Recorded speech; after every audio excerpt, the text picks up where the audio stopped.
तो यहाँ पर श्री कृष्ण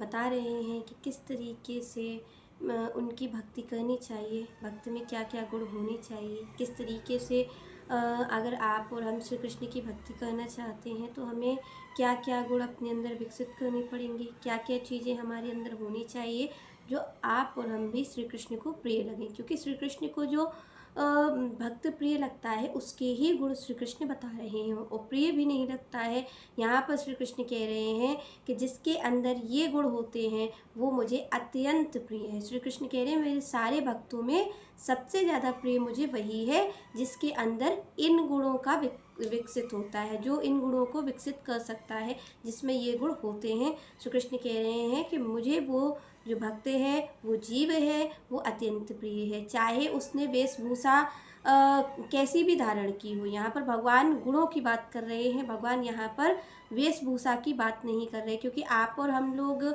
ये सोचते हैं कि शायद कोई बड़ा चंदन लगाए हुए है, बहुत सारी कंठी मालाएं पहने हुए हैं, वस्त्र धारण किए हुए हैं गेरुए, तो वो श्री कृष्ण का अत्यंत प्रिय भक्त होगा। पर ऐसा नहीं है, श्री कृष्ण गुणों के आधार पर ही अपना प्रिय भक्त मानते हैं। भगवान कभी भी ऊपर की वेशभूषा के आधार पर, आप और हम जैसी वेशभूषा धारण करते उसके आधार पर भगवान आप और हमें अपना प्रिय नहीं मानेंगे। या फिर आप और हम सोचें कि हम किसी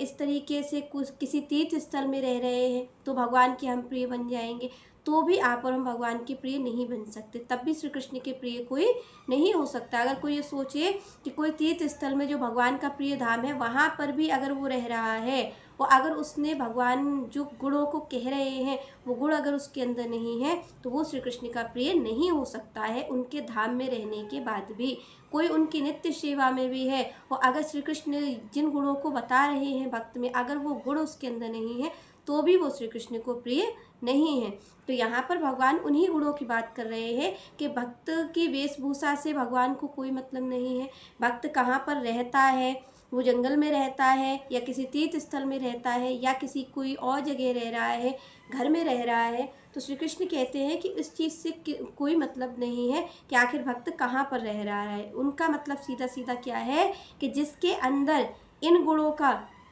ये गुण है उसको ही भगवान प्रिय लगते हैं और भगवान को वो प्रिय लगता है।